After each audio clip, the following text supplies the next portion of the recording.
Con respecto a lo que es la evolución en pacientes que hayan presentado intoxicación, nos refieren, según la literatura, que la mayoría de estos tipos de pacientes tienen una buena recuperación sin presentar secuelas.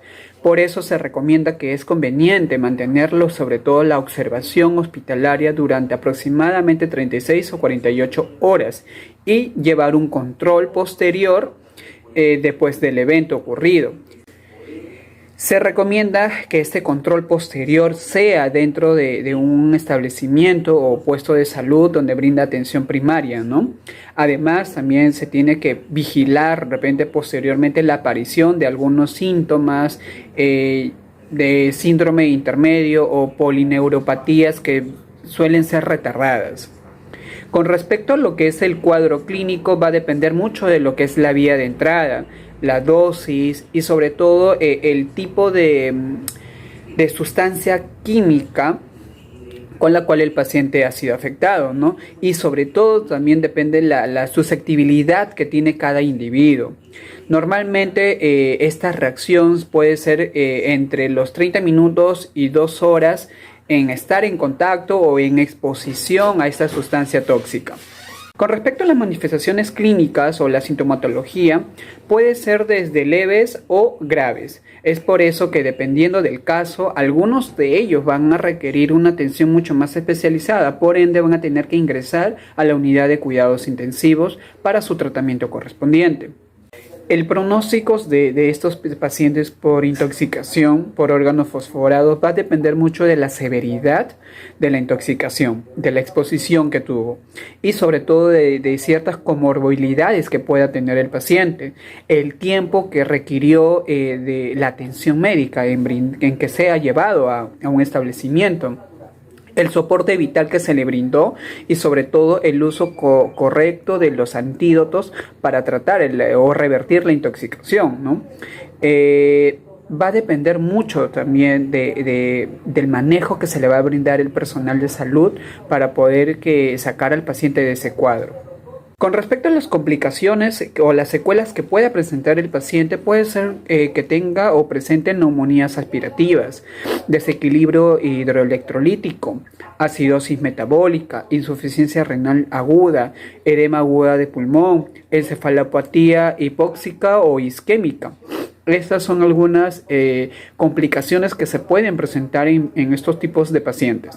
Por eso, con la finalidad de poder prevenir complicaciones, se debe de realizar un diagnóstico precoz, un manejo adecuado en cada uno de los niveles de atención y referencias oportuna.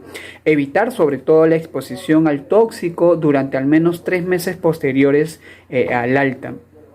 Con respecto a los criterios de alta, pues para brindar el alta hospitalaria a un paciente que ha sufrido un cuadro de intoxicación, debe ser posterior a la resolución completa de toda la sintomatología debido a este cuadro.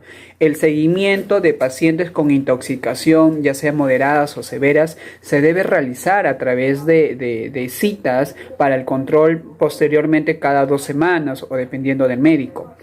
Los pacientes que han sufrido intoxicación y que presentan consecuencias de intento de suicidio deben ser evaluados por psiquiatría posteriormente a la resolución del cuadro agudo de intoxicación. Con respecto a los cuidados generales de enfermería en el paciente intoxicado, pues las actividades o las intervenciones del personal de enfermería van a estar encaminadas a realizar lo que es la valoración primaria, ¿no? El ABCDE, y sobre todo asegurarla. Una vez aseguradas, se deben de repente añadir otras actividades como por ejemplo lo que es la estabilización hemodinámica, el control neurológico.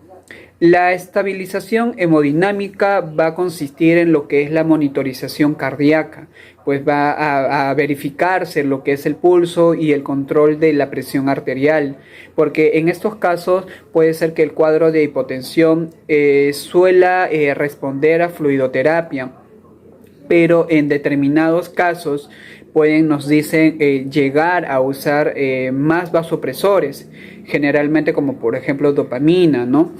Excepto en las intoxicaciones por antidepresivos, ¿no? O fenotiazinas. donde se prefiere, nos dice, el uso de noradrenalina. Entonces, con respecto a ello, el control y el tratamiento de las arritmias se debe realizar dependiendo del tipo del tóxico. Entonces, la idea es poder realizar la monitorización correspondiente frente a estos cuadros. Con respecto a lo que es el control neurológico, frente a supuestas intoxicaciones que provoquen estado de coma o estado de inconsciencia, se ha de valorar, porque ya se ha establecido, ¿no?, una escala, la escala de Glasgow, que va a valorar lo que es la parte neurológica. La valoración que se le va a realizar a esos tipos de este paciente va a ser la valoración neurológica, el examen o la exploración general y la observación de otros signos y síntomas. Dentro de lo que es la valoración neurológica vamos a ver en lo que es el estado de conciencia, la focalidad neurológica, la coexistencia de otras lesiones y sobre todo lo que es el tamaño y la reacción de la pupila, ¿no?, la reacción pupilar. La exploración general va a consistir en lo que es la comprobación de lo que es la permeabilidad de la vía aérea, la ventilación, la frecuencia respiratoria, el pulso, de repente toma de EKG, el control de la presión arterial y sobre todo la realización de la escala de Glasgow. Bien, se debe de observar otras series de signos y síntomas, tales como, por ejemplo, midriasis, miosis, mioclonías, convulsiones, arritmias, que nos pueden indicar el tipo de síndrome que padece el paciente. La inspección también de la piel, ¿no?, que de repente nos puede reflejar qué otros problemas pueda presentar este paciente. Respecto a lo que es la escala de coma de Glasgow, se va a valorar 3 parámetros.